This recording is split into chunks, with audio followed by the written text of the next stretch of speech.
அனைவருக்கும் வணக்கம். நன்னூல் எழுத்ததிகாரம். எழுத்ததிகாரத்தில் பாயிரம், எழுத்தியல், பதவியல், உயிரீற்று புணரியல், மெய்யீற்று புணரியல், உருபு புணரியல் என்று 6 வகையான இயல்கள் காணப்படுகிறது. அதில் மெய்யீற்று புணரியல் என்ற இயலில் காணப்படும் ஒரு பகுதியை இப்பொழுது பார்ப்போம். மெய்யீற்று புணரியல் என்பது நிலைமொழியில் மெய்யெழுத்துக்கள் ஈறாக உடைய சொற்கள் வந்து வருமொழியில் உயிரெழுத்தோ மெய்யெழுத்தோ புணரும் பொழுது அதை புணரக்கூடிய விதத்தை எடுத்துரைப்பதால் இது மெய்யீற்று புணரியல் எனப்படுகிறது. மெய்யீற்று புணரியல் என்பது நிலைமொழியில் வரக்கூடிய எழுத்து ஒரு சொல் அதன் இறுதி எழுத்தானது மெய்யெழுத்தாக இருக்கும் பொழுது அது புணரக்கூடிய விதத்தை பற்றி எடுத்துரைப்பது மெய்யீற்று புணரியல் எனப்படும். அதில் எகின், குயின், ஊன் என்ற பகுதியை மட்டும் தற்பொழுது காண்போம். எகின் என்பதற்கு சிறப்பு விதி என்று பார்த்தால், மரம் அல் எகின் மொழி இயல்பும் அகரம் மருவ வழிமெலி நிகழும் ஆகும். அதாவது மரத்தை குறிக்கின்ற பெயரும் அன்னப்பறவையை குறிக்கின்ற பெயரும் எகின் என்பதாகும்.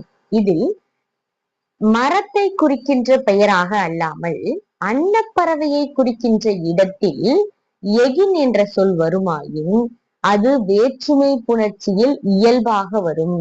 எகின் கூட்டல் கால், எகின் கால் என்று வேற்றுமை புணர்ச்சியில் இயல்பாக வரும். அதுவே அழ்வழி புணர்ச்சியாக இருந்தால் எகின் கூட்டல் புல், எகினம் புல் என்று அகரசாரியை பெற்று வருகிறது. எகின என்ற இன் என்பது அகரம் சாரியை பெற்று நாவாக மாற்றம் பெற்று எகின புல் என்று மாற்றம் பெறுகிறது.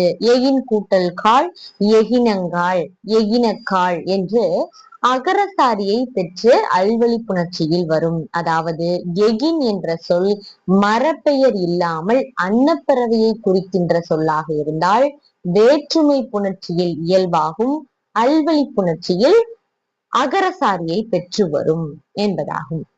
அதுவே குயின் என்ற சொல், ஊன் என்ற சொல்லுடைய சிறப்பு விதி அப்படின்னு பார்த்தோம்னா, குயின் என்பது புணர்ச்சியின் போது எந்த ஒரு மாற்றமும் இல்லாமல் வேற்றுமை புணர்ச்சியில் வல்லினம் வர இயல்பாக புணரும். குயின் கூட்டல் கடுமை என்பது குயின் கடுமை என்று எந்த மாற்றமும் இல்லாமல் இயல்பாக புணரும். ஊன் என்ற சொல்லும் வேற்றுமை புணர்ச்சியில் வல்லின எழுத்துக்கள் வருமொழியில் வந்தால் எந்த மாற்றமும் பெறாமல் இயல்பாக புணரும். ஊன் கூட்டல் கடுமை, ஊன் கடுமை.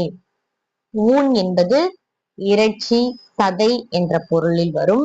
குயின் என்பது மேகம் என்ற பொருளில் வந்துள்ளது.